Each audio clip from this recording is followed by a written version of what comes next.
All right, Notre Dame gets shocked by NIU. Yes, NIU. And I'm wearing a Huskies shirt, but this is not NIU Huskies. This is the Washington Huskies, which I'll be giving my reaction to that game here on Seattle on Tap. You can find that in the link in my descriptions. But I just want to talk about the upset of the day, the biggest win in the history of the program for NIU. And what does this mean for Notre Dame and in college football in general? This is a upset of epic proportions, 16-14. Usually when you see an upset like this, it's exactly in this fashion, a fashion where the team that is the heavy favorite can't move the ball, can't score, has some silly turnovers, and they lose the game. That's exactly what NIU did to Notre Dame. And Notre Dame is now, God, man, like what the hell? I know this is crazy, but you got to ask questions about Marcus Freeman already. You do not lose to NIU football, no matter what happens. If you're Notre Dame University, you shouldn't be losing to them. There's no reason to lose to them. There's no reason to play like that. And at home, that is just an embarrassing loss of epic proportions. If you're a Notre Dame Irish fan, absolutely awful showing, awful performance, and you could sense it happening as the game just progressed. A turnover here, a fourth down by NIU. NIU converts that fourth down. Just things over and over and over happened that just show that they were ready for an upset. And you always get an upset or two like this early in the college football season that kind of shakes up the whole entire essence of college football. And this is the one this year. But I want to talk about a couple things here. What does this mean for Notre Dame? Now, the funny thing is, this loss doesn't mean as much as this loss used to mean. If Notre Dame Fighting Irish played NIU football last year and lost in week 2, kiss their season goodbye. I don't care if they run the table, they were not making the Final Four playoffs. But now, when you have 12 teams, the Fighting Irish aren't eliminated. You might look back at this later in the season and say, wow, that was a bad loss. But you know there's going to be multiple teams with one loss. And you know if the Irish even have 2 losses, they're probably in it. And here they go to Purdue, they're 2-1, Miami, Louisville, Stanford, Georgia Tech, Navy, Florida State. The only game on their freaking schedule that even like makes me say, ooh, they could lose is USC. At USC. What, the Irish are going to go 10-2? It's Notre Dame. It's the biggest brand in football. They'd keep them in the playoffs if this all happened. So my big problem here with Notre Dame and this whole entire loss is it doesn't matter anymore. Like that's what used to make college football so great. Notre Dame loses to NIU, up season's over. Now Notre Dame loses to NIU. It's okay. Just chalk it up as a loss, and instead of being the 6th seed maybe in the college football, it's not even like Notre Dame can't even be a top 5 seed because it's a top 5 conference winners are not even in a conference. So it just, to me, like that was my biggest problem with this is like, what does this really mean in college football in the grand scheme of things? And frankly, it just doesn't really mean much.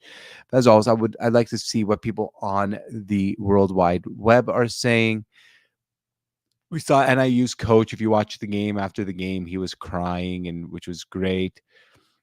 Uh, Robert Griffin, good take here. He's a real man, and real men cry. Notre Dame paid Northern Illinois, and I love this one, $1.4 million to play them in South Bend today to show up and get their butts kicked against NIU. A lot of people are pretty much shocked by this game. I want to see like what most people are thinking. It's just like, God damn, man. Like if you're Notre Dame today, you're just like, what the freak? Like one of those games where Notre Dame, like especially after last week, they went to Texas A&M and beat them. You thought like, all right, this is a Notre Dame team that is for real. All right, let's see. Coach, what do we do? We're losing. At least he got a fade. Marcus Freeman has lost to Northern Illinois. Marshall and a 3-9 Stanford team all at home in his 3 years as Notre Dame head coach.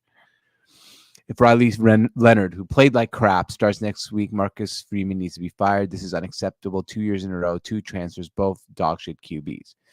This is the worst loss in Notre Dame football history. Marcus Freeman losing to Northern Illinois at home in his 3rd season as a 28-point favorite is something that should end his career as Notre Dame's head coach, it is something from which you would never cannot recover.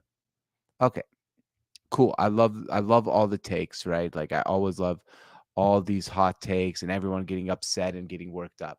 But as I said, it is unacceptable. They've lost to Marshall, a 3-9 Stanford team at home, and a Northern Illinois team at home. Yeah, Marcus Freeman sucks. I think it's plain and simple. Marcus Freeman is not a good head coach.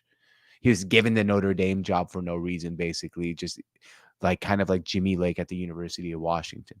He's not a good head coach. I know he's cool and he has a fade and he seems like a nice and cool guy, but he's just not a good head coach. But it won't matter. I'm telling you that right now. It won't matter because Notre Dame is still going to probably go a 10-2 or 9-2 or however many games they play. They're probably still going to make the college football playoff.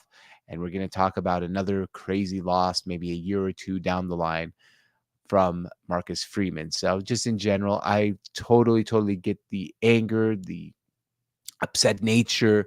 28-point favorites at home. It's not an acceptable way to lose a game. I completely understand that.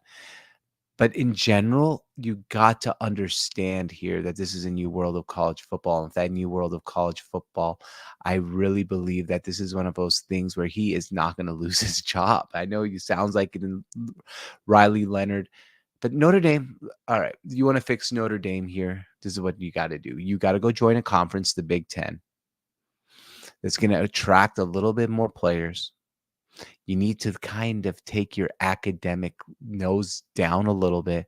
Make sure that, okay, a good football player, will let him in with a bad GPA. Who gives a crap? At the end of the day, this is what this is about. This is about winning in sports. And Notre Dame is a football school. The reason Notre Dame is so high academically is football, because people from all over the nation have heard of their football team, follow their football team. Doesn't matter if you're in Alabama, New York, Chicago, Seattle, Texas, Arizona, New Hampshire. Everyone knows Notre Dame football, so they know Notre Dame University, and it makes people want to go to Notre Dame University. So lower your academic standard a little bit. Join the Big Ten. And if Marcus Freeman is not going to work, cut your losses quickly. That's what the University of Washington did, my alma mater, with Jimmy Lake. Best decision we've ever made. We cut our losses quickly, but it's just unacceptable now in his time as Notre Dame head coach. Losses to Stanford, a 3-9 Stanford team at home. Lost to Marshall at home. And now a loss to NIU at home. Marcus Freeman, your time is going to be coming to an end. If they don't run the table and they have unless they just only lose to USC, that's their only loss the whole season is USC other than this one, I don't think he returns as head coach next year. Marcus Freeman needs to run the table the rest of the year to save his job. All right. Well, thank you for watching George on Tap, just a live reaction show on Notre Dame versus NIU.